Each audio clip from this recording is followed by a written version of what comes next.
Hello. Hello, hello. Welcome, welcome.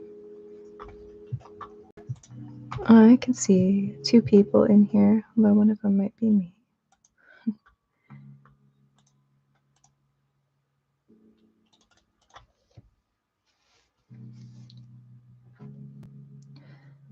So I have a little sketch started. Just want to give a quick introduction that this is my January free stream. I do one free stream every month for my Patreon subscribers, if you're on the free level, and then the rest of the streams throughout the month are for the paid tiers.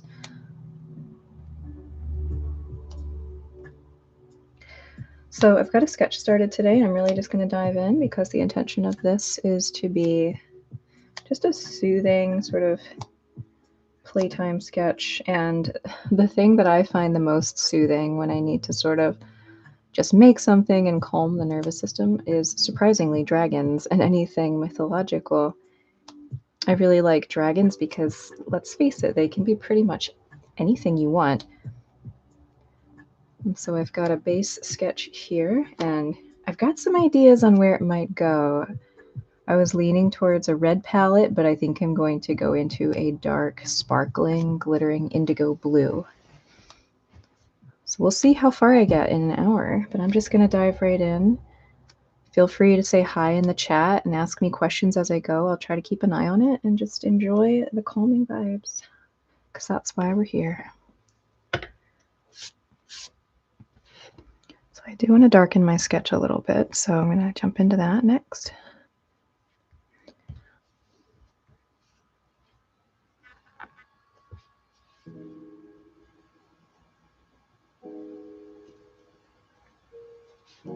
I'll be doing a mixed media process on this today, so the dark lines will help me see the pencil drawing through the burnishing that I'll be doing with chalk pastel. It just helps me get some confident line work down. I don't know what direction this will take. I mean, this guy is pretty fierce at the moment. Let's see.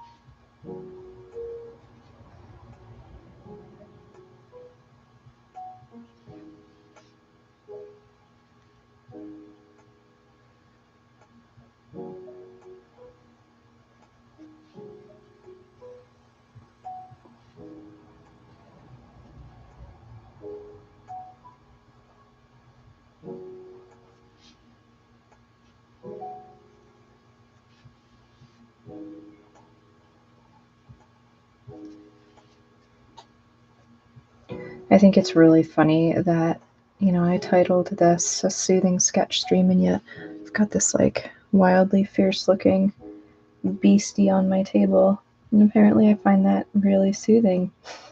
I hope there's others out there who do as well. It's just letting your imagination go. That's the soothing process, and my line work tends to be really smooth, so that in and of itself tends to soothe me.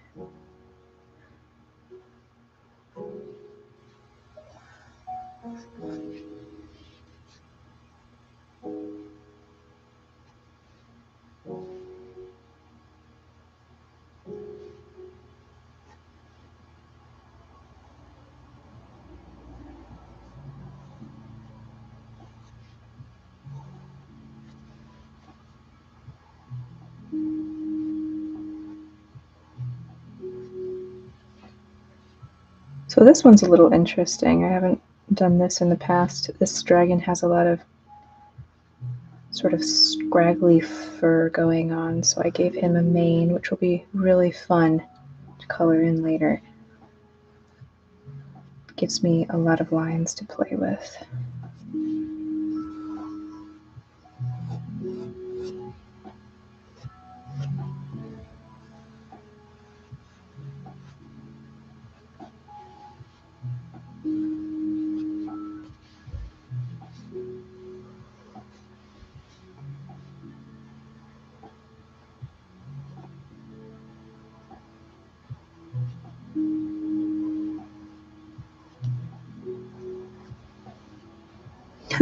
He does kind of look like Falkor.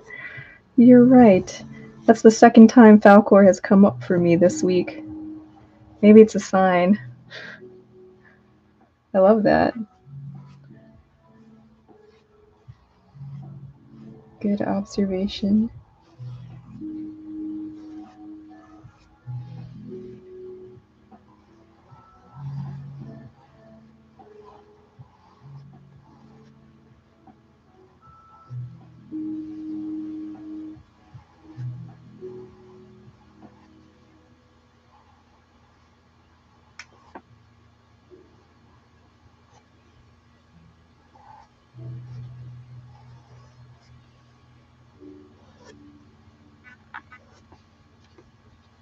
He's a pretty creepy dude. Aside from, like, you know, the beautiful flowing hair.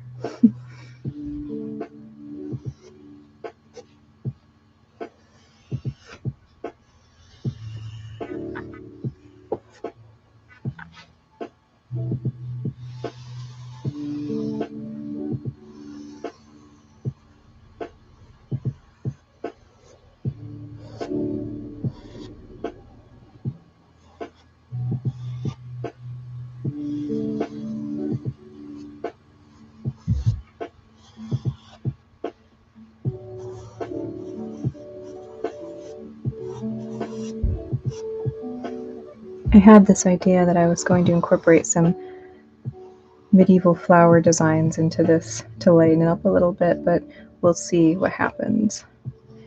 That might be a later thing. I'm thinking this entire wing will be the indigo blue with the stars. I don't know if I'll have this done in an hour. Like I said, we'll see. This is just playtime.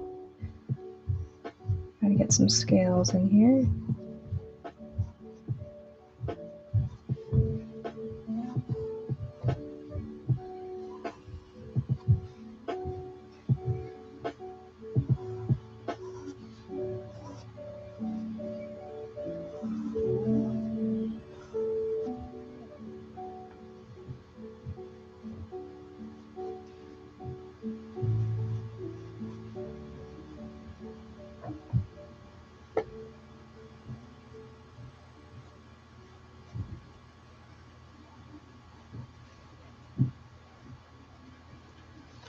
Okay, we've got a lot going on here. Let's see what happens.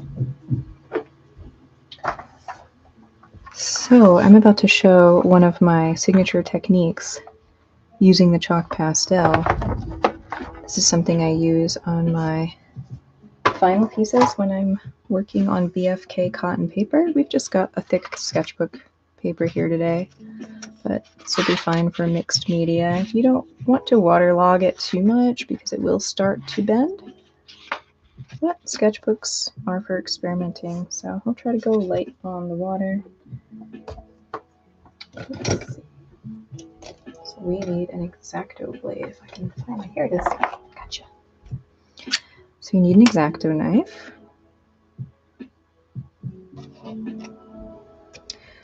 We're gonna start with, I don't think I've ever done a blue dragon before. We're gonna start with a blend. So I'm using this light blue first. And to create the pigmentation, the dust, I'm just scraping it gently onto the page. You really don't need a lot. Essentially what we're making is a mid-tone here. That way we're not working on a blank white page. Okay.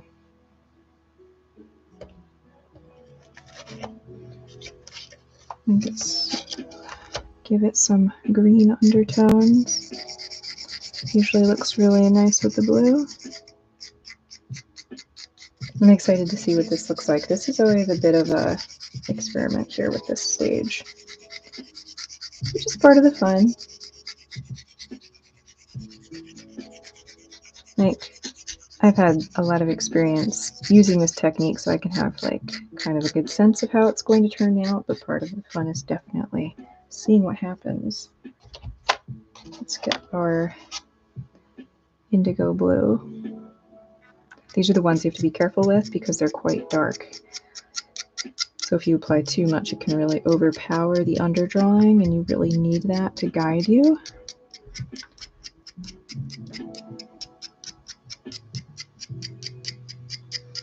And another way you can do this, which for my finished pieces I tend to be a bit more cautious than the sketchbook, so I'll actually use transfer paper over a midtone that I've created. That way I have a little more control over how the sketch lays out onto the color. But this is how it all started. Pretty fun. Right, let's put this away. We'll do one pass with the burnishing and see where we're at, and we can always add more later. So for this part, I just use a sponge. Squishy. You can sort of shape it with your hands if needed. For this, I'm just going to gently go in circles. Oh, I can already tell this is going to be more green than I thought it might be. But you can really see the blend effect happening.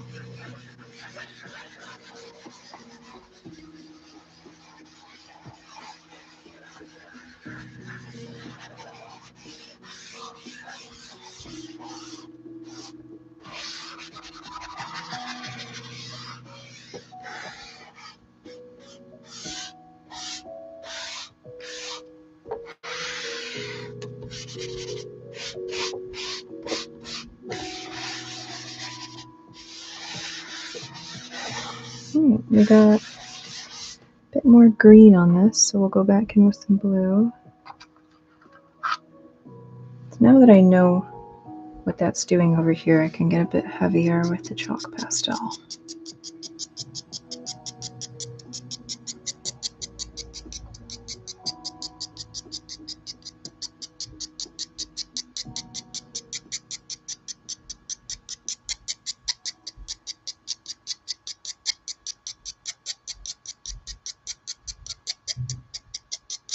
You can see how you can really layer the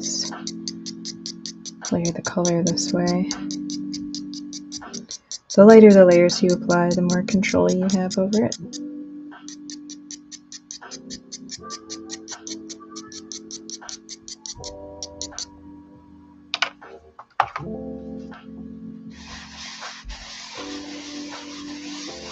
There's the blue we wanted. Look at that. So hopefully you can see the sketch underneath on the other end of the camera. Something really satisfying about this is if you use tape around the edges, you can get a really clean line.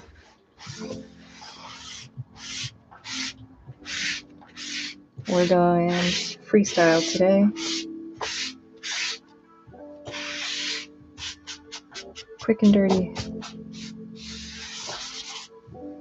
Okay, let's do a little more blue down here.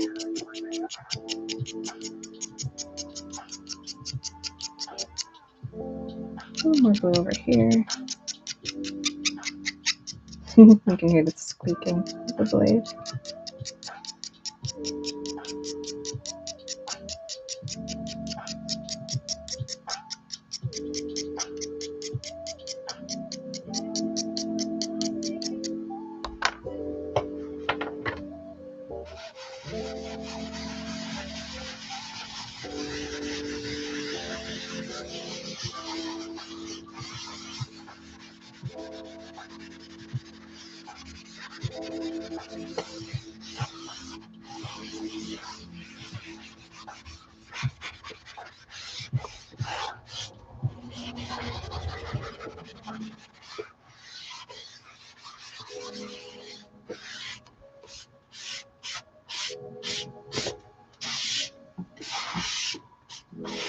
Doesn't look like much now. It looks like sort of a tie-dyed page. But once you start putting paint over this, something cool that happens is wherever the water hits, you'll get a darkened line. So we don't even have to go into paint with this just yet. You can just use water.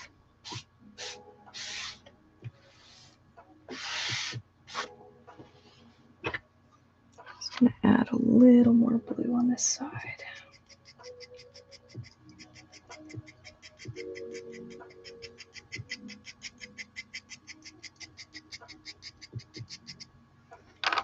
I still feel this method sort of came about from a combination of charcoal mixed media drawing classes and having worked with digital for so many years with the layering process.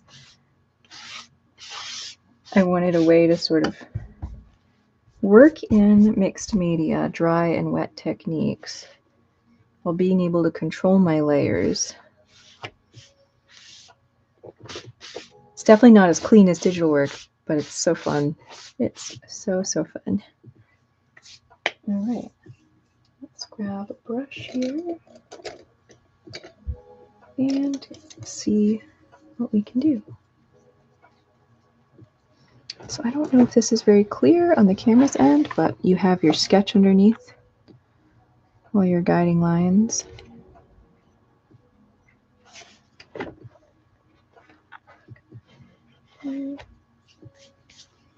I'm really tempted to add purple up here though before I get started. What do you think? Maybe a little purple glow from the top. Maybe just a little bit of a blue.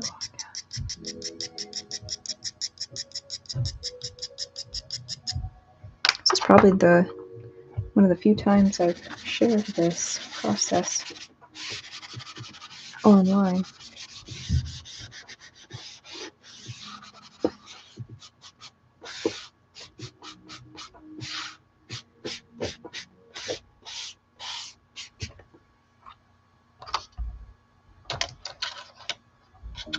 See, I always love a little purple too. Funny thing is, there's no purple in my tray at the moment. I'm like, Prismacolor, where's your purple at? I don't know what happened to it. We're on a limited out today.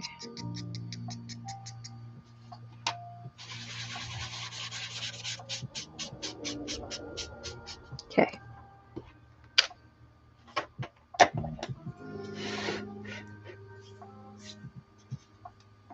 I'm going to grab a little piece of paper so I can protect the side of my hand, because it can get quite chalky.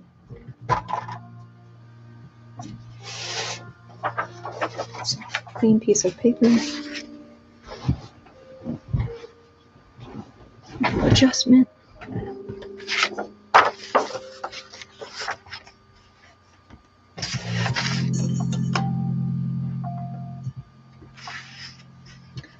Where to start?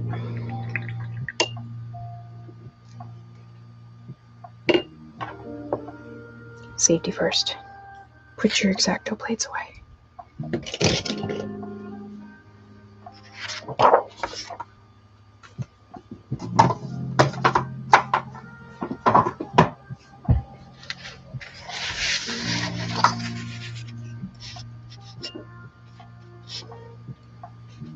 Okay, well, you're about to be as surprised as I am.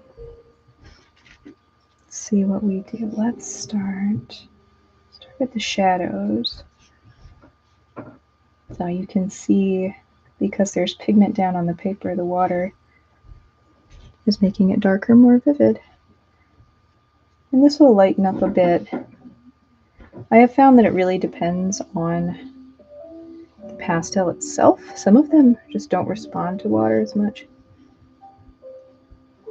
But if you've seen my work, it's really known for those soft gradients.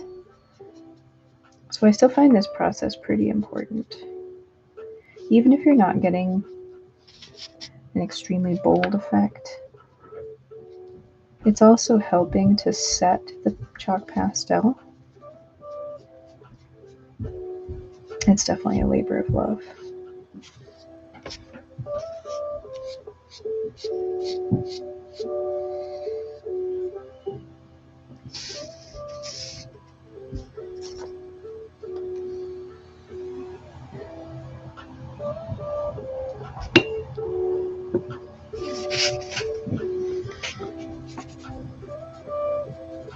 So I'm I'm going in wherever there will be shadows.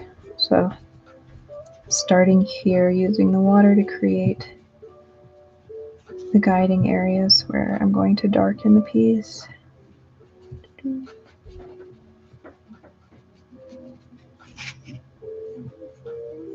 It's a lot less methodical in the sketchbook. It keeps me sharp and familiar with the process.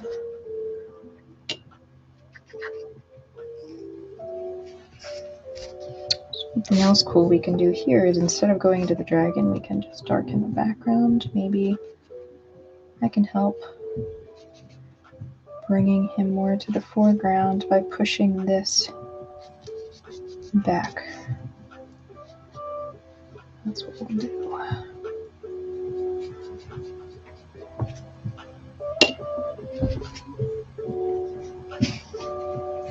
Boy, I picked a complicated drawing to test this on today. It's all fun though.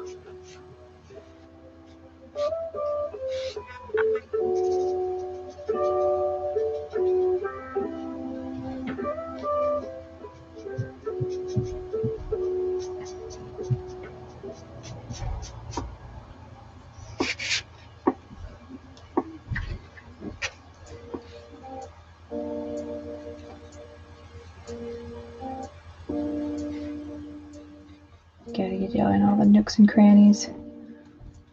His fur.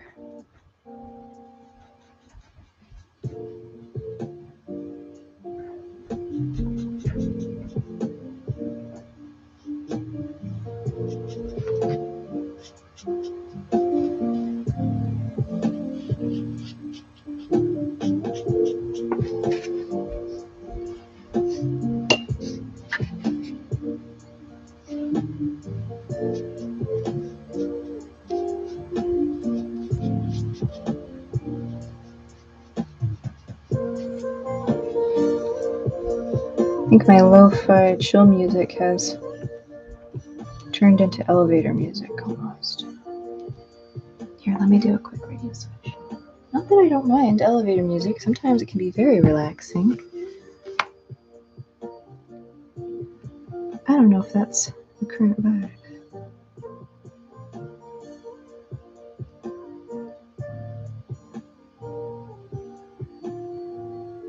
Let's see where this one takes us.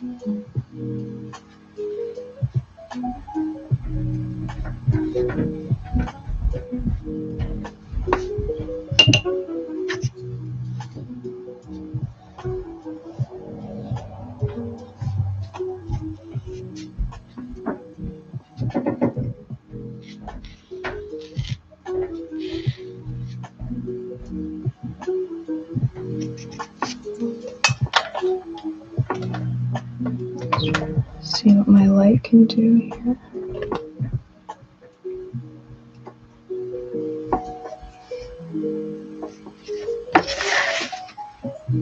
Okay. I've got my shadow guides. I'm gonna mix up a little bit of a blue. Didn't know we were gonna be painting today. Whatever happens, happens.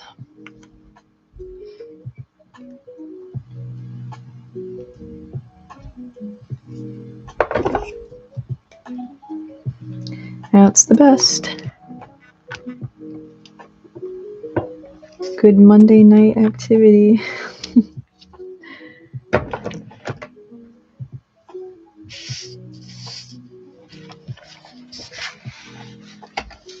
I am always one to start on the face of creatures that I make, and I think today will be no exception. Maybe I'll start on this area. Like I said, pushing this back, bringing his face to the foreground.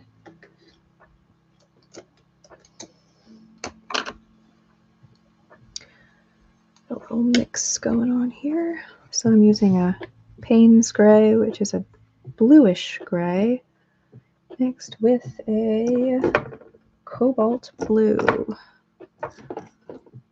We'll see what we get.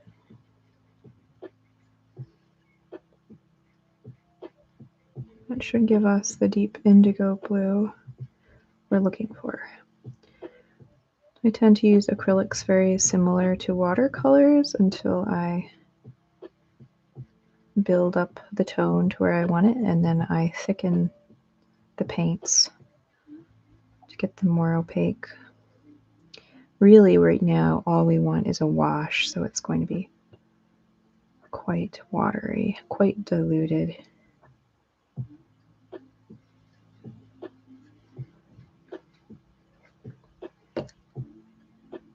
What I really need is a little eyedropper for this process, and I just haven't made that step yet. Okay.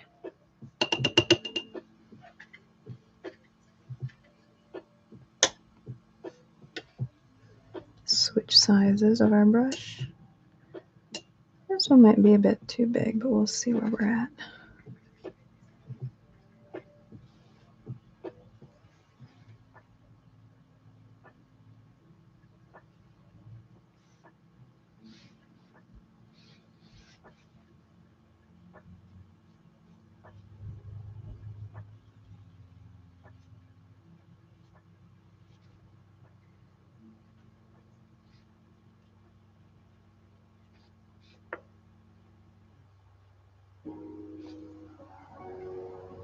If you want to make your line darker, you can go back in and darken up your wash a bit.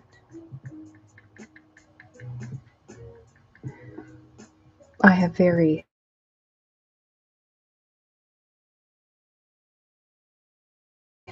use them. They're kind of perfect for this. I do have my eye on a nice ceramic tray. Nice paint wells.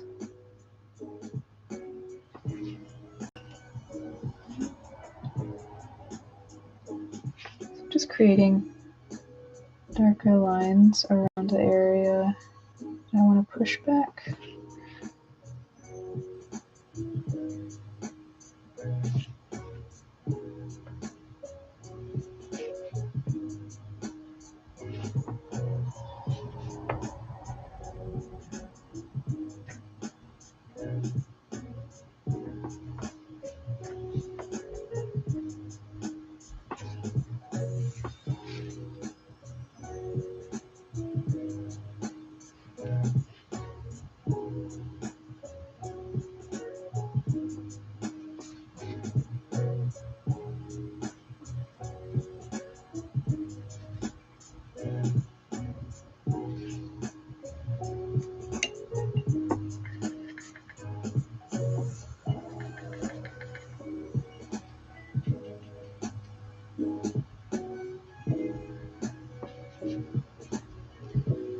You see the wash process really in action. I love using this technique. It really is just washes on washes. And that chalk pastel really creates a nice gradient and texture, depending on the paper you're using, of course. This paper is much smoother than what I'm used to working with. But it's a nice change of pace.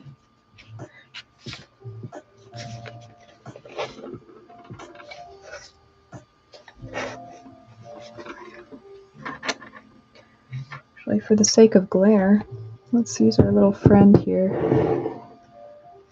so that you can actually see what's going on. Much better.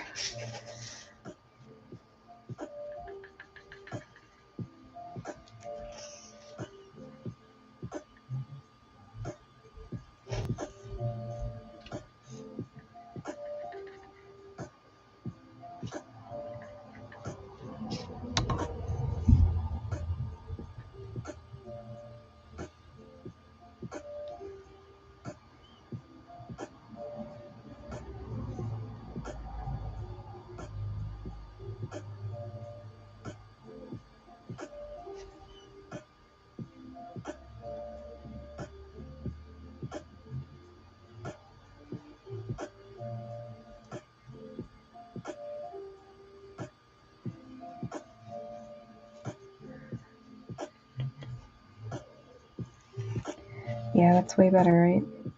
I think the water just creates lots of glare. I'm surprised we don't have two certain somebodies in here, because this is a live free stream. I was almost half expecting to see them pop in today.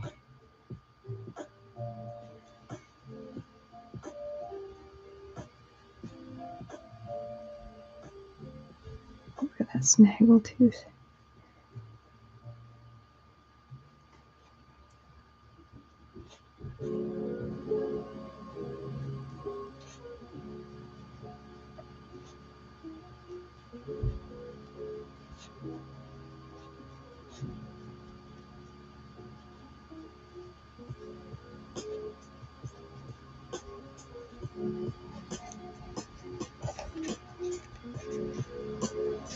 Oh, that's too bad.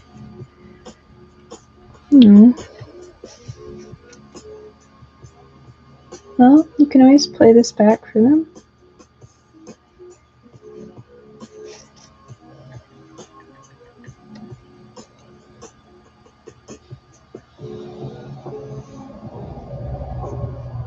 My Sunday sketch stream is for paid tiers, but we'll probably see you tune in on there too. What I like about these ones is you can really watch them anytime. People don't have a chance to get in here when it's long disconnect there.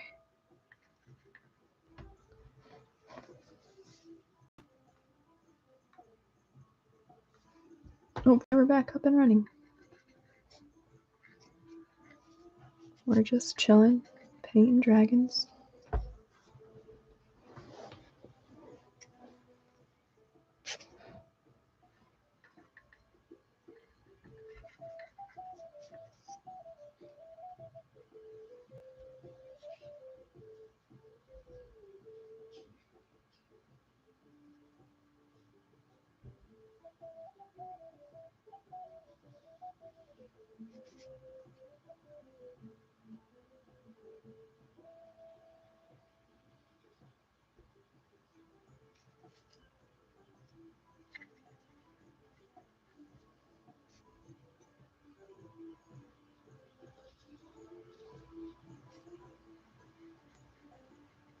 Yay, we're back. Hi.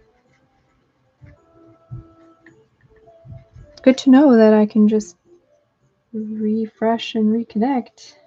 Sorry about that. It was a little unclear.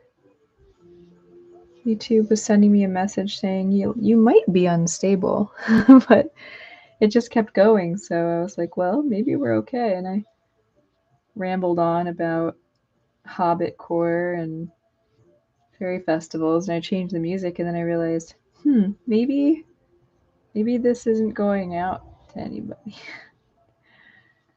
So here we are back with Hobbit music. Fantasy Tavern, to be exact, because the elevator lo-fi was not suiting this dragon vibe.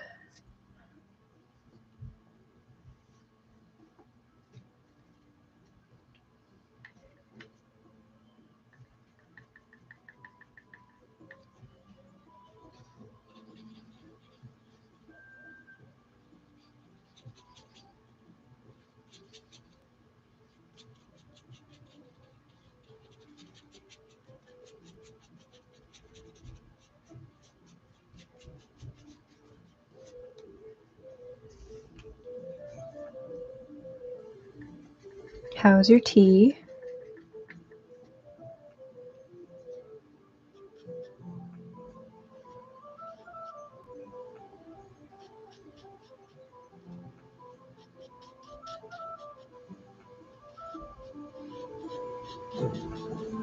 Yay.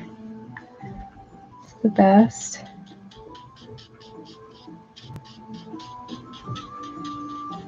I had hot cocoa before this stream. You'd think it'd be really really lively with sugar, but sugar just, sometimes it just crashes me. But that's all right.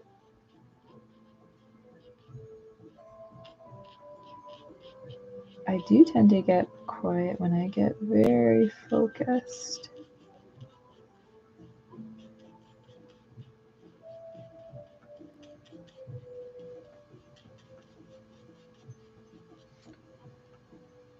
Oh my gosh, you've got everything you could ever want. Hot tea, heated blanket. All you need is a cat. Then it would be complete.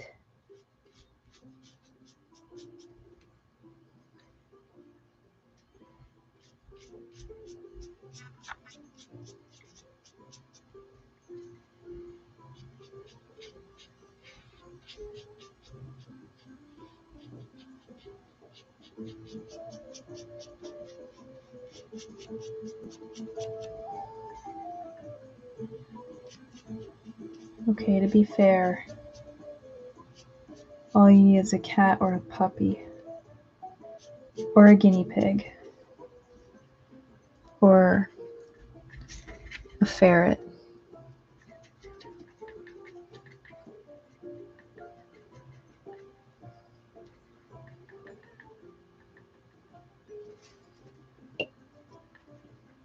I'm just waiting for you to say a Sphinx cat.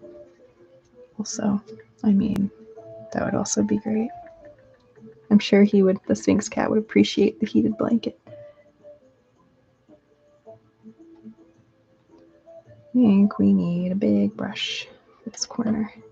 This was the part I was kind of uncertain about. I just wanted to make a large swath of wings. Now I'm in this place where I'm like, I think I have to make them very dark blue. If I make these wings very dark blue, I have to push the background even more dark. So I don't want to go too heavy on these because they're still in the foreground. Just a little thinking out loud here. I'm working at a funny angle, so I apologize if my arm looks a little awkward.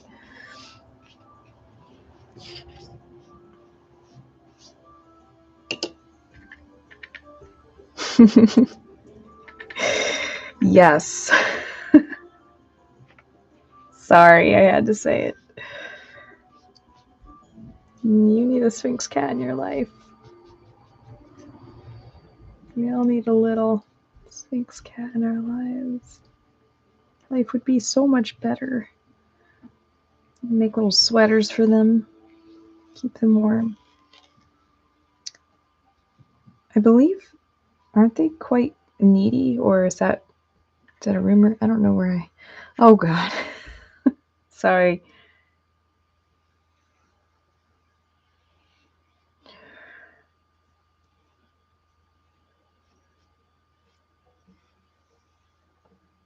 This is the joke that never dies.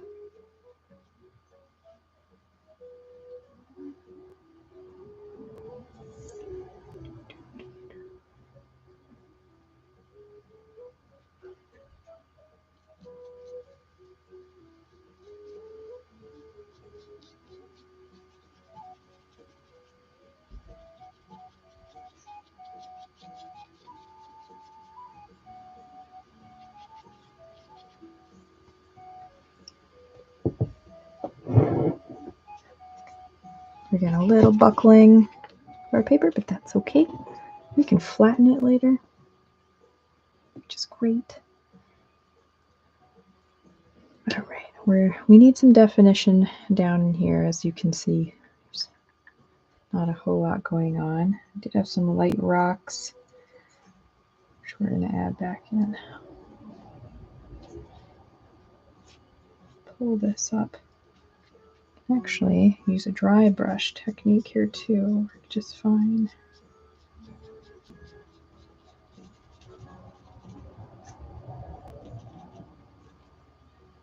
Look at that.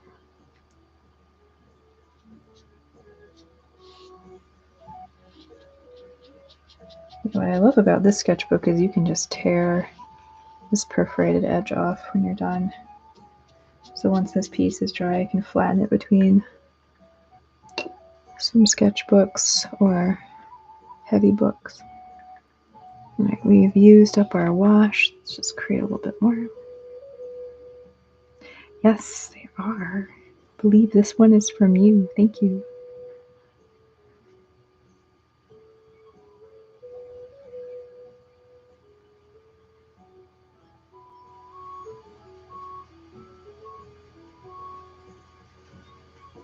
Well, normally if I was working on some BFK, I would really take my time with building up these values, but I think I'm going to, for the sake of the stream, this might go past an hour. I think I'm going to start really bumping back some of the shadows faster. Let's see what I can do.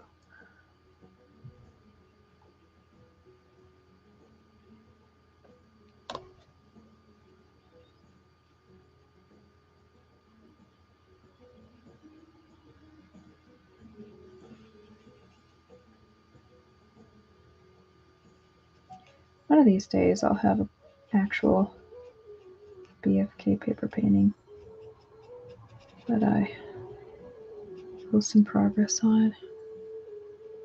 It's been a while, been so busy. This kind of mini painting is really nice for me right now.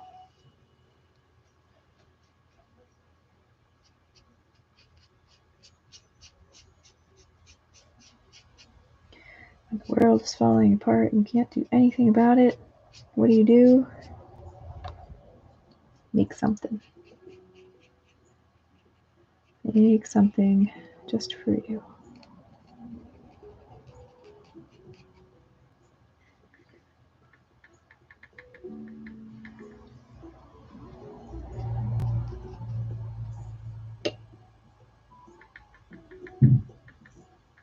Just realized I should really take the barcode off this brush.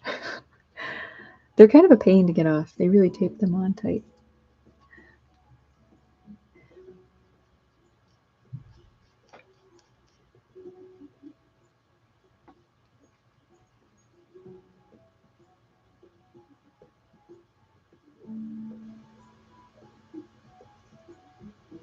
Can you hear the Hobbit Core Tavern music? I think we're much better off.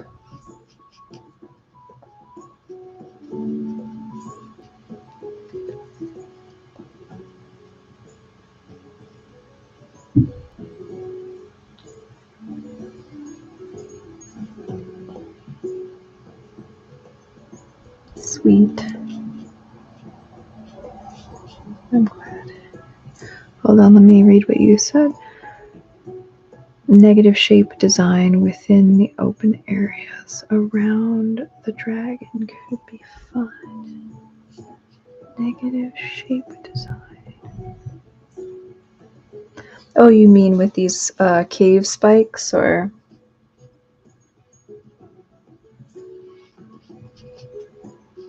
I have such a hard time understanding text sometimes. Yeah. Yeah, so that is something really fun about this part is this is all outlined and forward, and yeah, you can create shapes in the background that are more wispy and ethereal and borderless. Yeah, it gives it more depth that way. Really like it. I can't think of the illustrator at the moment that it reminds me of. That people have told me. It'll come to me, hopefully. It's a golden age of illustration. Fantasy artist. If it comes to me, I will type it in the chat. But yeah, it's funny the things that we just instinctively do.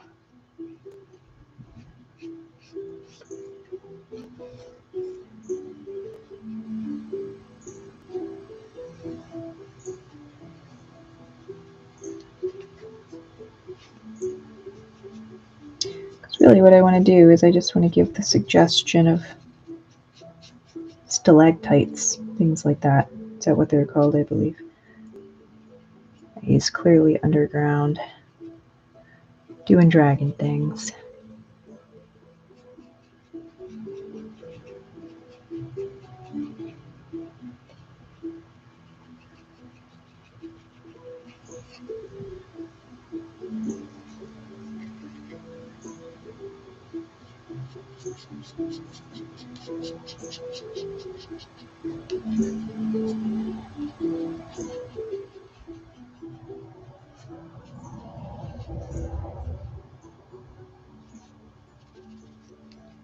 This is where the dry brush technique comes in handy. Can't really see, but I'm blotting my brush because there's just too much moisture on it. I want to get these subtle shadows. This is where the dry and wet technique really comes in. So I can use just a tiny bit of the wash. So not only is it a transparent wash, but it's very dry on the brush. And the chalk pastel is going to respond to that and become more vivid. So now we can add really cool textures and things down in here to this cave floor.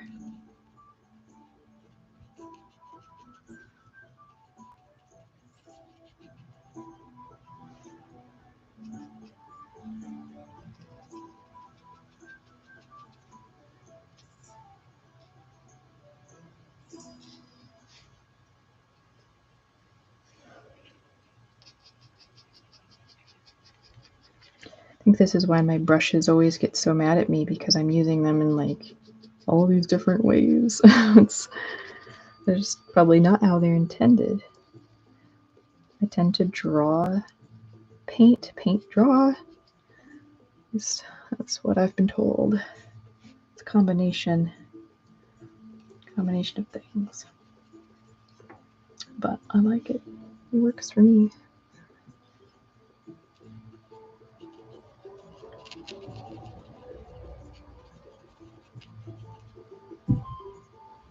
Cool. Now we've got quite a bit of texture down here on whatever this rocky mound is.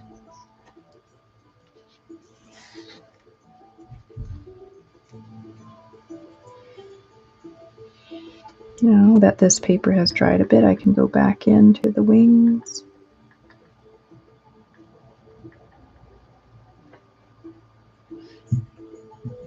This is one of the reasons I really enjoy using acrylics, is because they dry so fast, which I know can be troublesome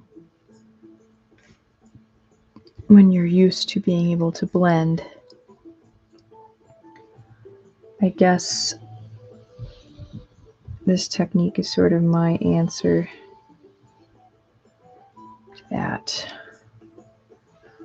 The more methodical you go with your washes, you will achieve those gradient blends. Of course, the chalk pastel really helps with that.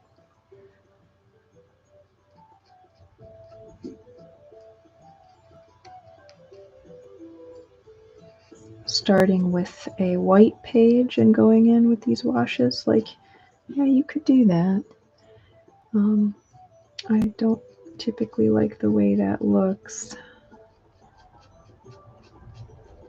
Of course, depends on what I'm going for.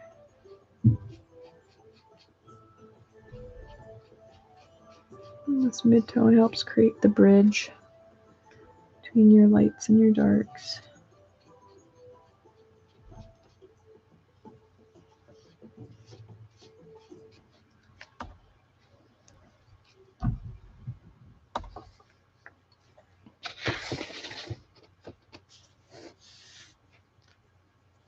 Okay, this is where I need a little help from my friends. The tape. Just got some artist tape here. This is very low tack, so this will come right off when we need it to. Once we get to a certain point, this can be really helpful, just to keep the edges down.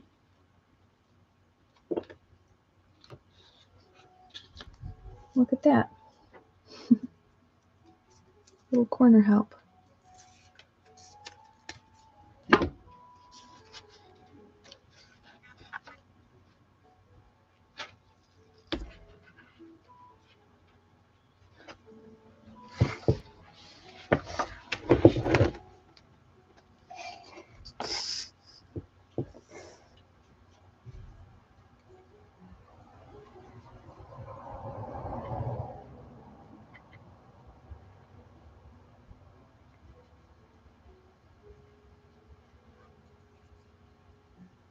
I'm actually quite tempted to get a larger brush to go over all this. It'll really speed up my time. So we're going to go with this flat brush here.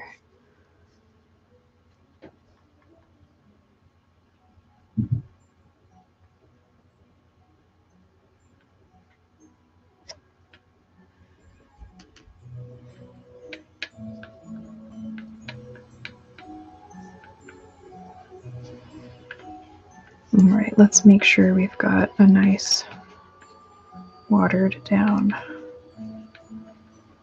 wash. We look good. All right, let's see here. That's better.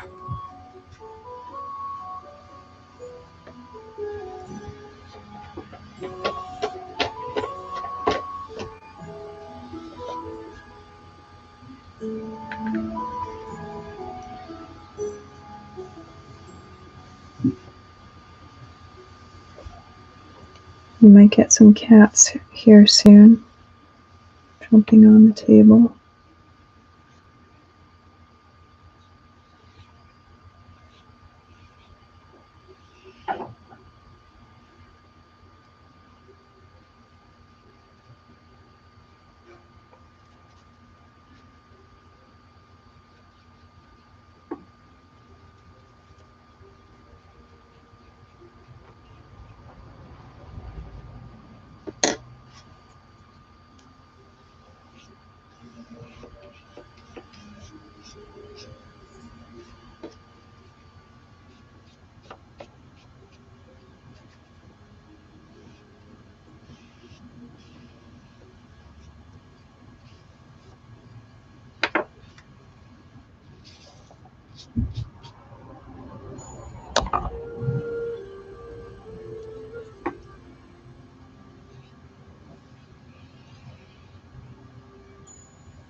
My vision for these wings was really to be pretty dark blue. So if I were to go ahead and create a final piece, like this is my test, this is my draft here. If I was to go back in and create one, now I know through testing the media and everything that this needed much more chalk pastel on it. This is kind of something we want to avoid a little bit, is adding too much paint, which is cool. So I learned something. If I want to do my Indigo Dragon, a final piece outside of the sketchbook, that is something that I've learned. So good study process.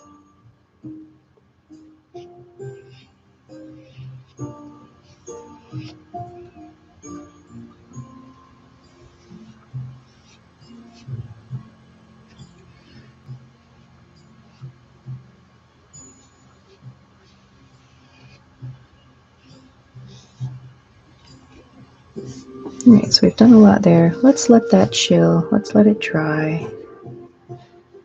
Move back over here.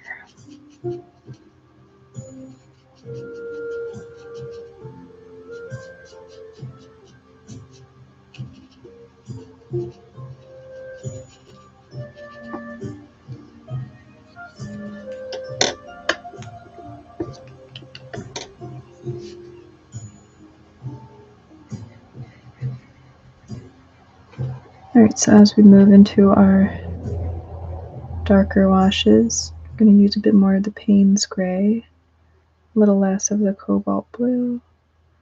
Maybe just add a little skosh. I'm going to start getting into the shadows in the back.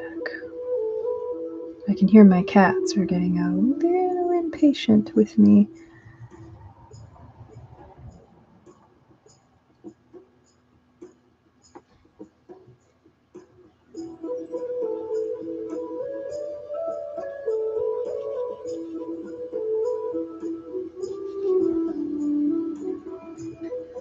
Yeah, drafts are good.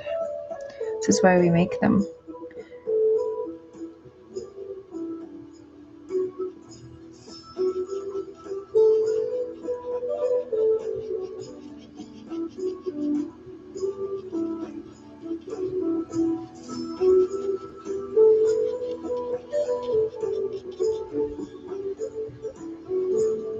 There's also always that possibility that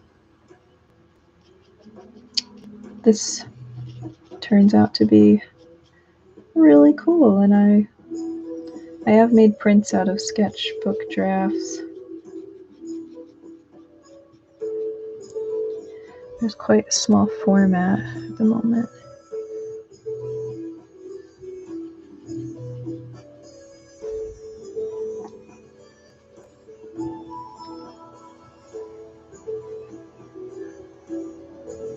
I always tell myself you just gotta test it out, because paintings get to those points where they're in that ugly phase and you're just like, oh my gosh, where is this going to go? I can't even imagine this getting past that point. That's why I like doing it in a sketchbook. Even if it's kind of small and quick and messy, you can sort of see the process that you're going to go through.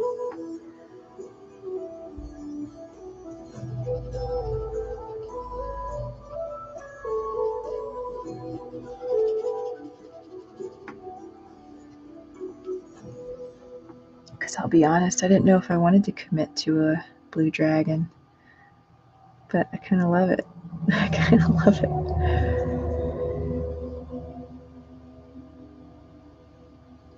Indigo blue has been on my mind a lot since December. I'm really not that much of a blue person. This was originally going to be red, and then a last minute decision told me otherwise.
Back to using a very light wash to give the hair some texture.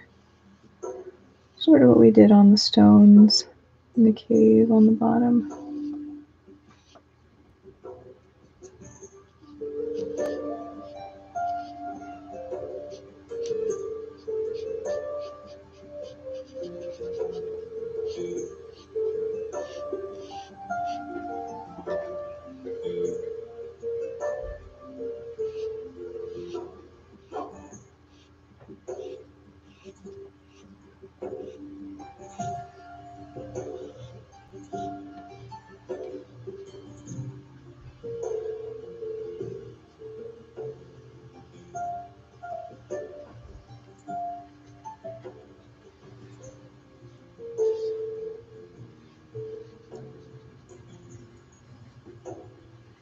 think we're going to move on to the next step.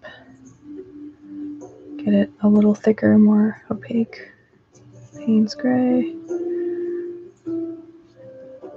Rolling the brush tip to make it as pointy as possible.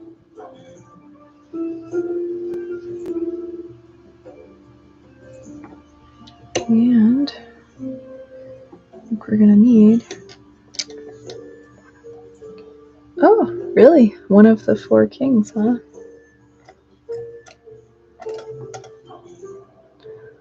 Super small brush. Is that a D&D thing? Or that I'm not aware of? Because I don't know why, but I should be. Totally be aware of that.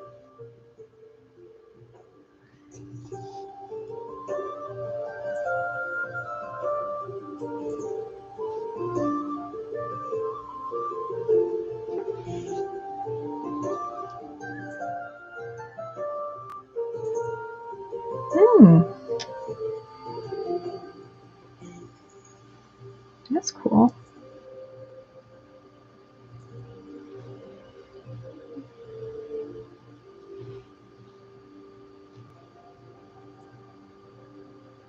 Thanks for sharing that. I did not know.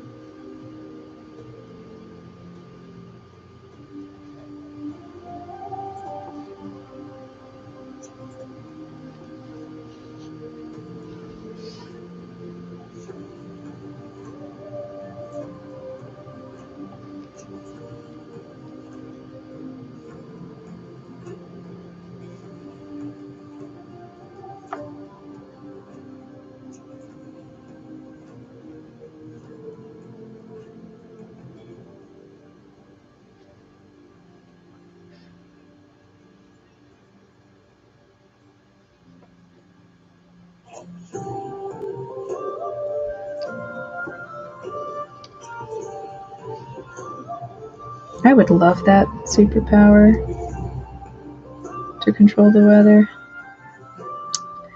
That is a hard toss-up between controlling the weather or being more like,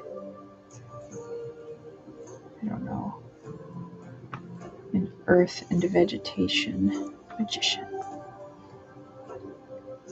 Being able to help things grow. I guess they're really sort of sister abilities, right? Earth magic.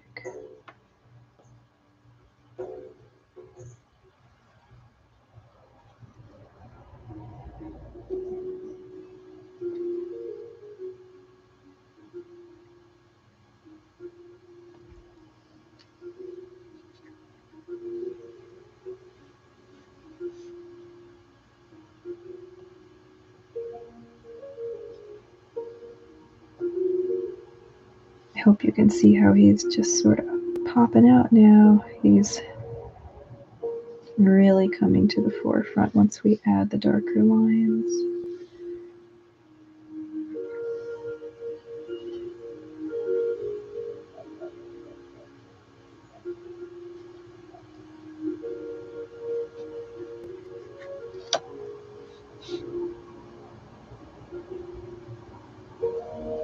I love working monotone. It's really fun.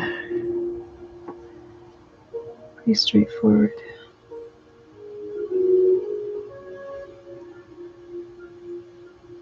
There we go, fix that line. That one was getting to me. Thankfully it's forgiving.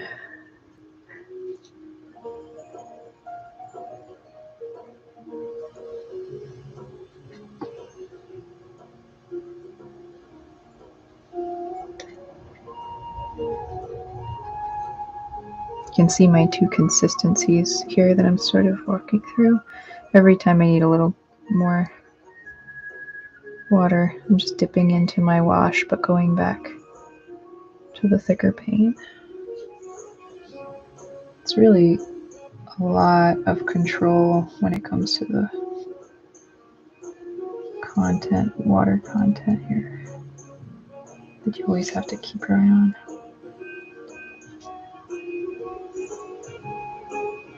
I swear I've developed almost this extra sense now where I can feel how much water is in this brush, and like before I put it down, I just have this sense of like that's too much. I have to blot it. I don't know where that comes from, but I guess just using it so much, just doing this so much.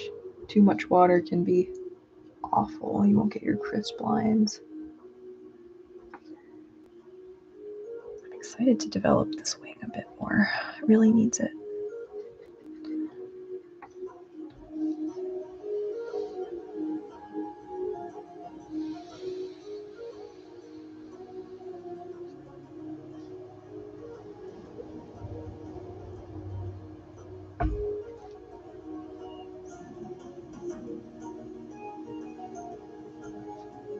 That was a bit too.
Let's do some claws, shall we?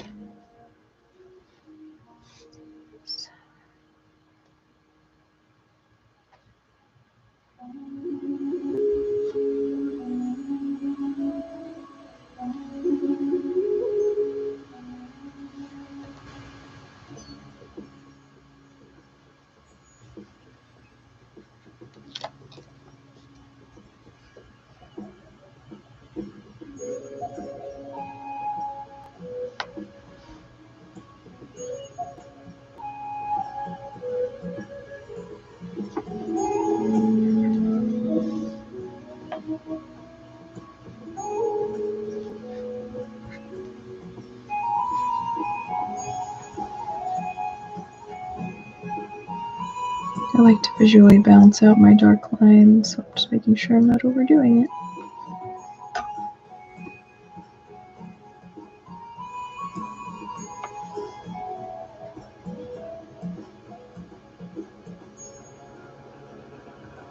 If I was to go over this entire thing with all of these dark lines, it would flatten him out a lot, so my style is really graphic, but I want to just keep some of this subtlety in here.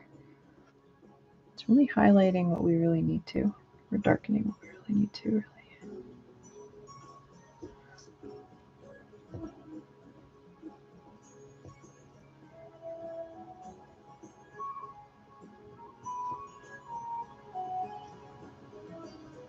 We want him to be a little depthy, I guess.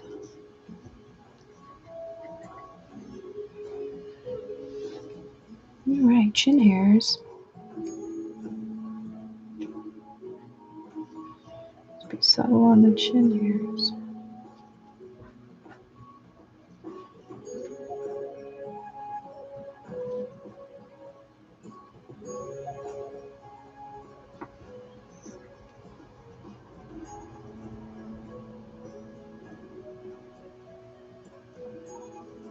The teeth.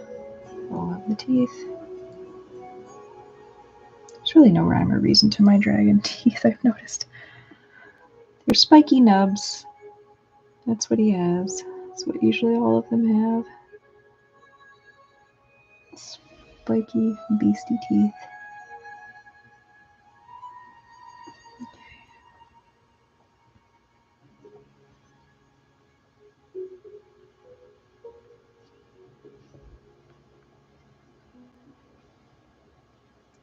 Ooh, a mist dragon. Ooh. He's pretty misty. Yeah. We don't know what he is yet.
Okay, get my bearings here a little bit. I think we need to make sure that the horns are prominent.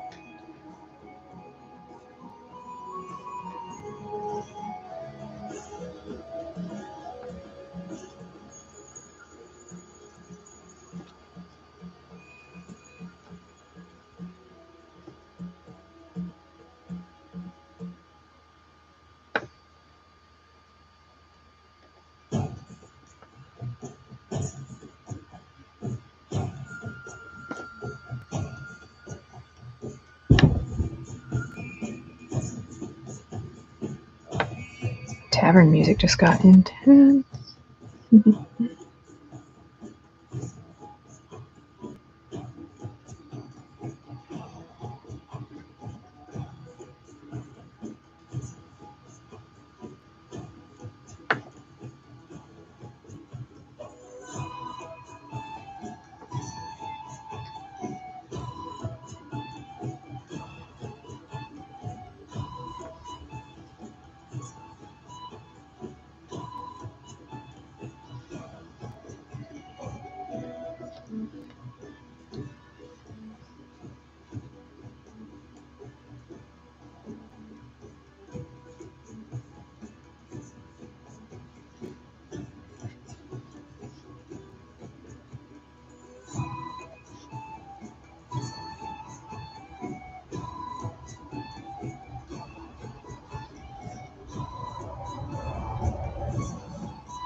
Okay, these lines are looking pretty good.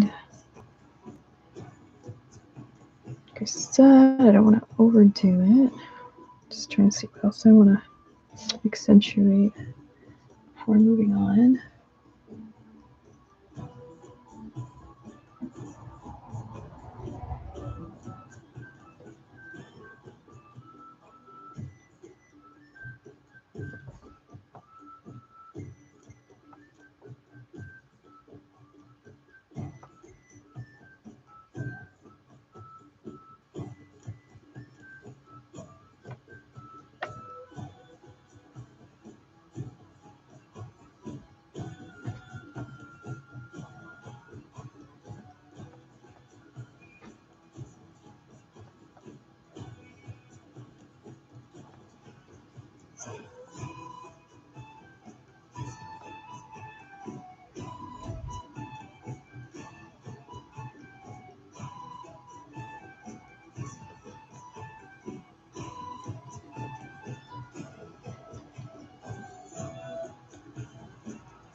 Add some scales up here to help with this wing transition. It's just looking a little too empty.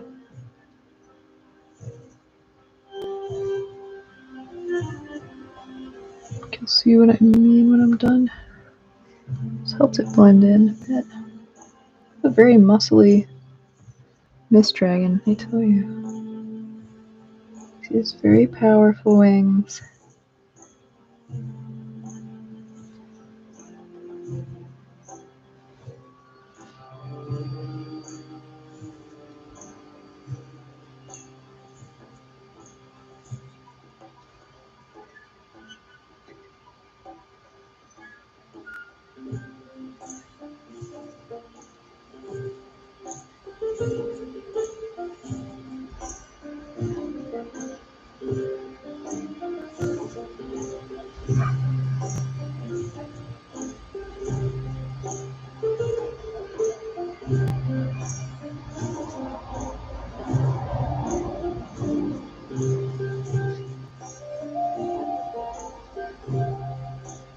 Trying to be very delicate here because I want to keep the consistency of these scales down here because these have pencil behind them and a bit of a wash, which gives them a softer effect.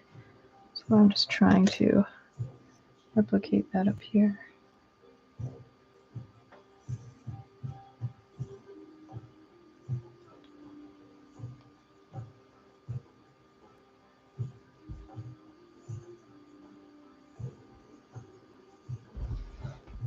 There we go.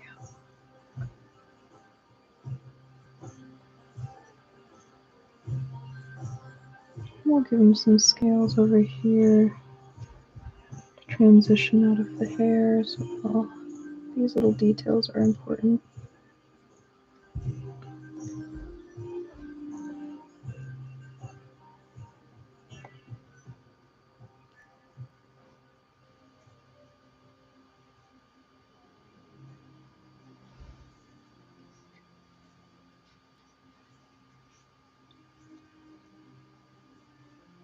Give him some dragon-y qualities on the face. A little roughness. A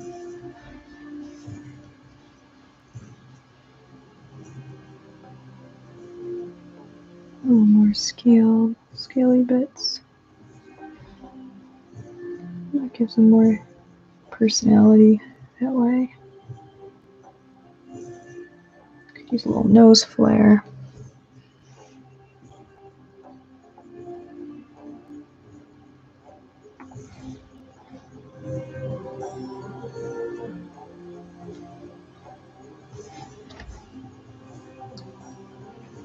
Okay. Getting some details in. It is 7. Okay, maybe, what do you think? 30 more minutes? I mean, there's so much I could do to this guy, but I would love to get to at least the part where I'm showing the highlights.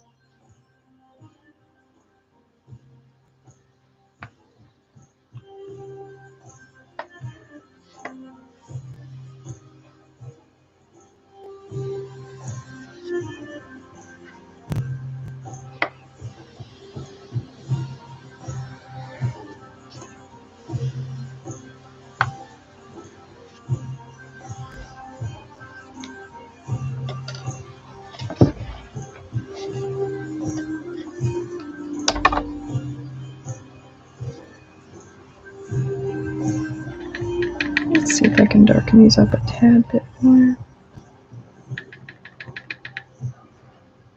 I think what I'll do too is go in with colored pencil just to speed up some of the process. That can really help, and it works really well with this blend of media.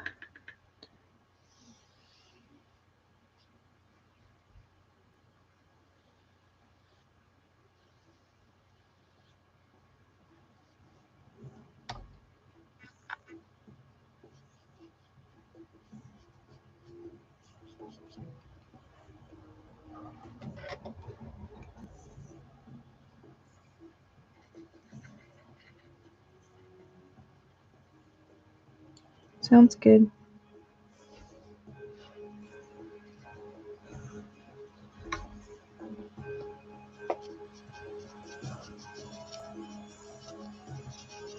Yeah, maybe I'll do 10 more minutes, maybe less. Well, I like that this showed most of the beginning process, starting a painting.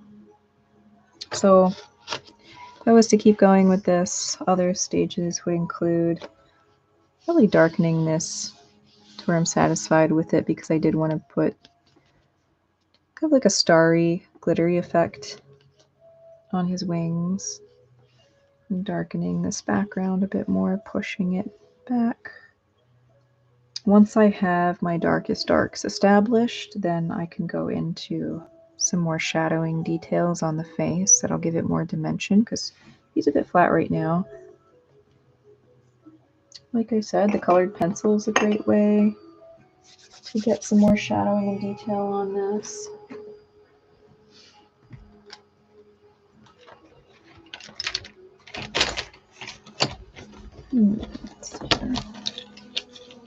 So in this case, if you're working monotone, you would use a colored pencil in your color palette. So this is my indigo blue, so I could go back in here,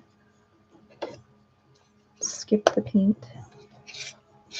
Really the only benefit to keeping with the paint is the consistency and texture. This is going to add a bit more of a different look, which I can definitely demonstrate. I certainly don't mind it. But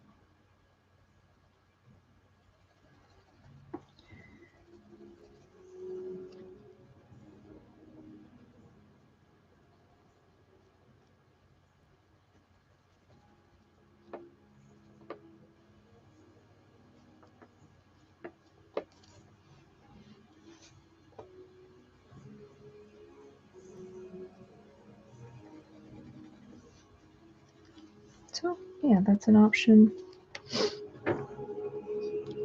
Something else you can do, sometimes I will, this is the lovely part about working with the chalk pastel underneath, you can actually pull out your highlights just the way you would do with charcoal now, because you've got a dry layer on there, and you can carve away your highlights. So if I wanted to, anywhere that I haven't used the paint, of course, because once you apply the water to the chalk pastel, that's really going to set it. Since we haven't done that on the dragon's face, you can see we can now get reductive with it. So this is a good phase, good space to do this on, because if we go in here with the water to add the shadows, we can't pull out these little spikes and scales and things. And that's what we're doing with the kneaded eraser. We're just giving them some dimension.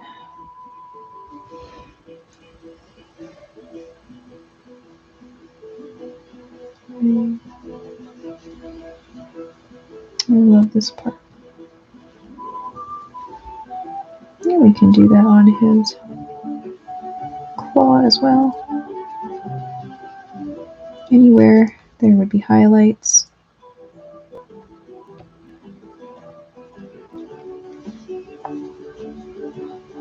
So as you're working in this method, you really have to think about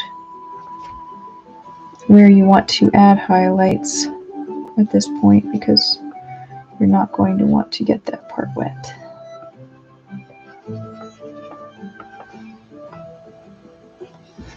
Definitely an order of operations to it.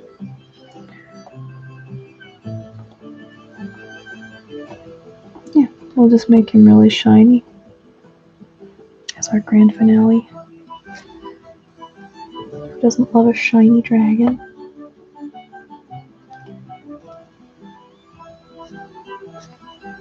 What I love about these is you can shape them, so I can get a nice edge that I can then run along certain sharp areas of his body to create Nice narrow highlight.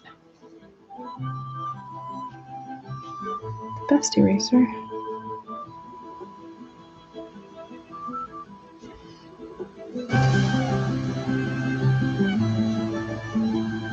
It's really working for this nose ridge here. And his little teeth.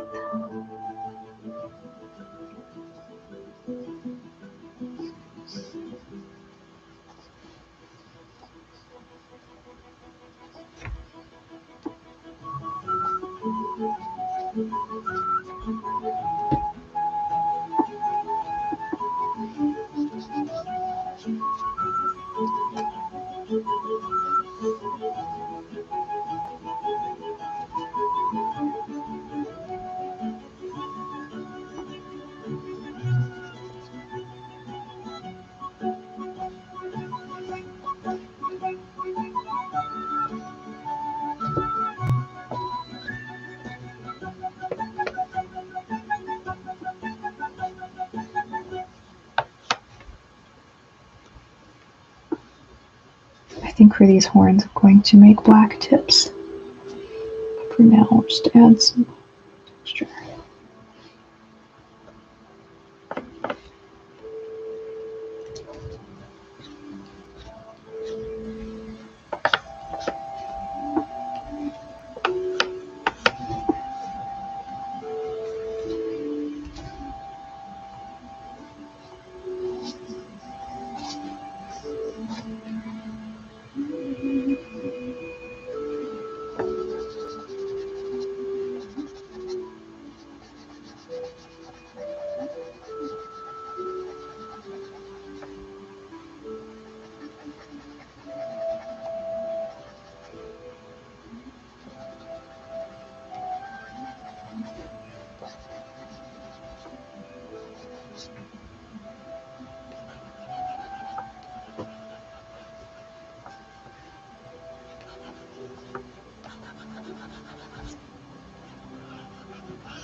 Love this stage.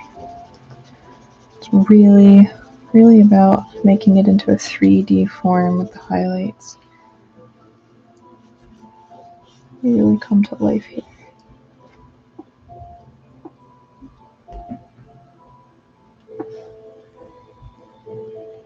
Cool. You know what I'm gonna do? We didn't get as much depth as I would normally achieve, but I think this is just really fun. And I think right now I'm just gonna add in my little starry sparkles just to have some, just to give it some finish. Get a white colored pencil. We could paint them in, but we'll do it this way today.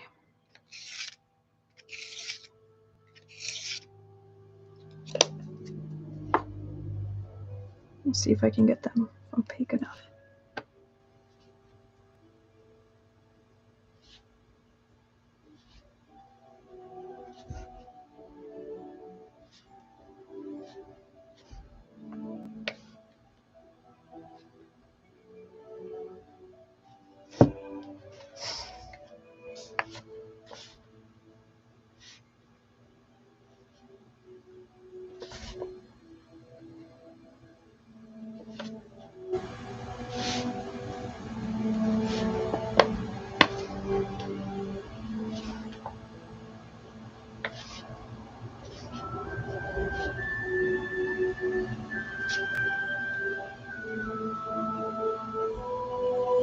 That works for me. That would be beautiful if it was a very deep dark blue. Something I can explore later. Yeah, this has been a really fun study. And we can add maybe some larger ones. glitter effect.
Okay, I think we might call it here soon.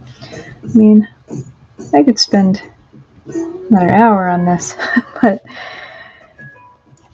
let's keep it where we're at. So that was fun. Thanks for popping in.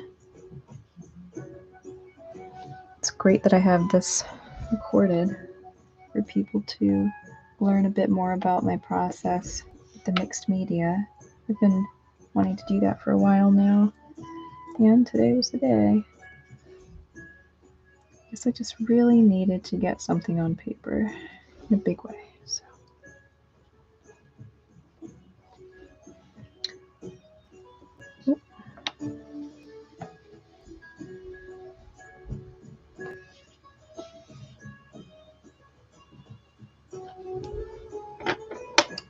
Okay, well, there we have it. I wish I could get more of the details on camera, but desk light is a little tricky.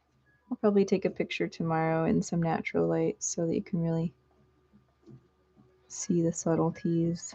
It's pretty cool. Turned out really neat. The blue is much more vivid in the natural light. Awesome. Thanks for tuning in. This was January's free stream. I will have another scheduled stream for the 26th. That one is for the paid tiers on my Patreon. So for as little as $8, you can get access to all the streams and learn a bit about my process and my art. So I'm the Dreamwood. Thank you. I will see you next time.